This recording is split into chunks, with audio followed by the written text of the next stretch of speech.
জবাবে ব্যাট করতে নেমে দারুণ একটা শুরু পেয়েছিল ঢাকা ক্যাপিটালস, তবে শেষ পর্যন্ত ম্যাচটা তারা জিতে আসতে পারেনি। তবে বল হাতে দারুণ পারফরমেন্স করেছেন আলাউদ্দিন বাবু, তিনি আছেন আমাদের সাথে। ভাই, আসলে শুরুতে আপনার বোলিংটা দিয়ে আসতে চাই যে এই উইকেটে আসলে ব্যাটারদের খুব হেল্প করছিল। আগের ম্যাচটাতে আমরা দেখেছি বড় স্কোর হয়েছে।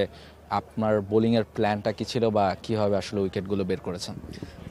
বোলিংয়ের প্ল্যান ছিল সিম্পল। চেষ্টা করছিলাম যেন উইকেট টু উইকেট বোলিং করতে পারি এবং যেন বলের পেস ভেরিয়েশনটা থাকে, কারণ উইকেটটা আজকে ব্যাটসম্যানদের জন্য বেশি প্রেফার করছিল, ব্যাটসম্যানরা রান করার জন্য। খুব ভালো উইকেট ছিল যেটা আজকে, যেহেতু আপনারা দেখতেই পাচ্ছেন যে ব্যাটে বল খুব সুন্দর আসছিল, তাই চেষ্টা করছিলাম যেন স্লো করতে এবং যেন ব্যাটসম্যান রিস্ক থেকে যেন বলটা বাইরে থাকে। তো ওইটাতেই সাকসেসটা আসছে।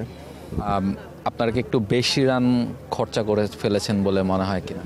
হ্যাঁ, আসলে প্রথম ম্যাচ তো আসলে বুঝে ওঠার আগে এত বড় টুর্নামেন্টে, তাই অনেকেই আসলে রানটা করে ফেলছে। হয়তো বা দেখা যাবে যে আমাদের মুস্তাফিজ বাংলাদেশের সেরা, তার কোনো আসলে বিকল্প আপনারা চিন্তা করতে পারবেন না।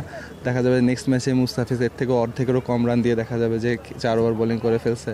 আমার হয়তো বা রান কমে আসবে, অন্যান্যরা যারা উইকেটটা একটু যদি বোলিং ফ্রেন্ডলি হয় দেখবেন উইকেটের রানটা আরও কম হয়ে যাবে, বলাররা তখন আরও ভালো পারফর্ম করার সুযোগ পাবে। ব্যাটারদের কথা কি বলবেন? যে লিটন এবং তানজিদ তামিম দুজন দারুণ ওপেনার, দুজন ভালো একটা শুরুও পেয়েছিলেন, তবে সেটা খুব বেশি লম্বা হয়নি। পরে আপনারা পরের ব্যাটাররা আসলে সেই জায়গাটাতে খুব বড় স্কোর করতে পারেননি। এই জায়গাতে আসলে ওই দুজনের কেউ একজন একটু বড় স্কোর করলে আপনাদের জন্য ম্যাচটা যেটা একটু ইজি হতো কিনা? হ্যাঁ, অবশ্যই ইজি হতো, কারণ দুজন আমাদের প্রথম পাওয়ার প্লেতে আমাদের টার্গেট ছিল আমরা যেন একটা নর্মালি স্টার্ট দিতে পারি। সেটা হচ্ছে ওরা খুব ভালোভাবেই করে এবং রান রেটটাও 6 ওভারে 58 রান মতো থাকে।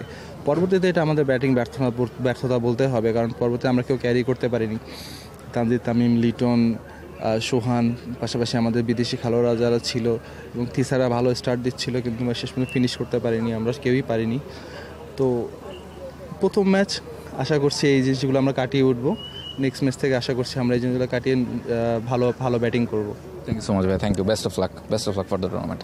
আলাউদ্দিন বাবু ছিলেন আমাদের সাথে, তিনি জানাচ্ছিলেন যে প্রথম ম্যাচটা আসলে রিদমের যে ঘাটতির কথা আমরা বারবারই বলছিলাম, যে প্রথম 1-2টা টুর্নামেন্ট আসলে এরকম 2টা ম্যাচ আসলে বড় টুর্নামেন্টে প্লেয়ারদের রিদমে আসতে আসতে অনেক সময় চলে যায়। সেই জায়গাটা থেকে ঢাকা ক্যাপিটালস হয়তো বা খানিকটা ভুগেছে, যদিও বল হাতে আলাউদ্দিন বাবু দারুণ বোলিং করেছেন, উইকেট পেয়েছেন, তবে শেষ পর্যন্ত ম্যাচ জিততে না পারলে আসলে সেই পারফরমেন্সগুলো অনেকটা ম্লান হয়ে যায়। সেটাই আসলে আলাউদ্দিন বাবুর ক্ষেত্রে হয়তো বা হয়েছে। তবে ঢাকা ক্যাপিটালস নিশ্চয়ই পরের ম্যাচগুলোতে দারুণভাবে ফিরে আসবে।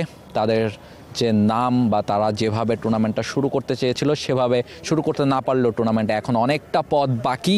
সেই জায়গাটাতে ঢাকা ক্যাপিটালস নিশ্চয়ই দারুণভাবে পারফর্ম করবে এবং সেই সব কিছু দেখতে আপনাকে চোখ রাখতে হবে টি স্পোর্টসের পর্দায়। বাংলাদেশ প্রিমিয়ার লিগ 2025, 7টি দলের জমজমাট লড়াইয়ে মাতবে পুরো দেশ। দেখতে চোখ রাখুন টি স্পোর্টস নেটওয়ার্কে।